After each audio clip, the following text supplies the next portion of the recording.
in 1941 and was assigned to the ground crew of the 99th Pursuit Squadron, which was the first African-American fighter unit.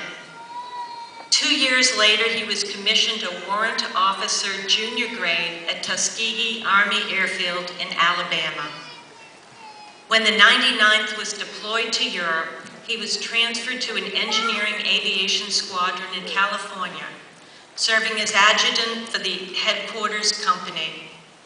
As a member of this unit, he traveled in a convoy of more than 100 ships under the command of Admiral William Bull Hulsey to take part in the invasion of the Palau Islands in the South Pacific and help build a strategically important airfield for General Douglas MacArthur's return to the Philippines.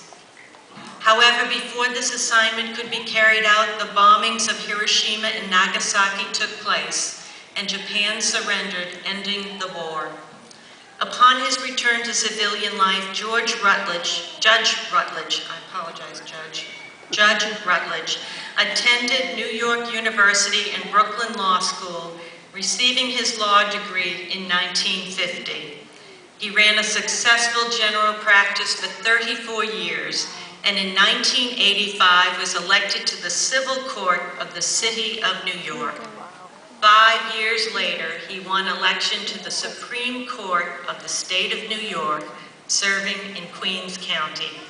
He retired from the bench in 1996.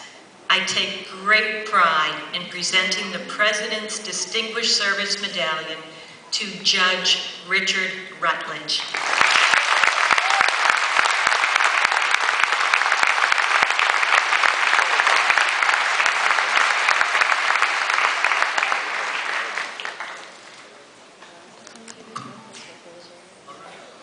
I thank you very much for the medallion and for this honor. As has been said, I'm a New Yorker. I grew up in Brooklyn and Queens, New York.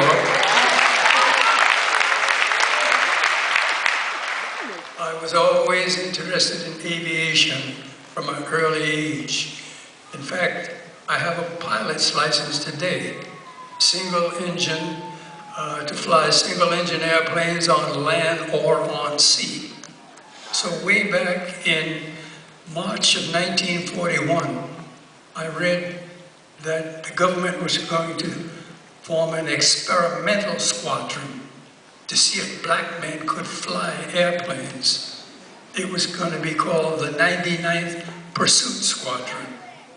So I went to enlist to see if I could become a cadet and then a pilot in that first black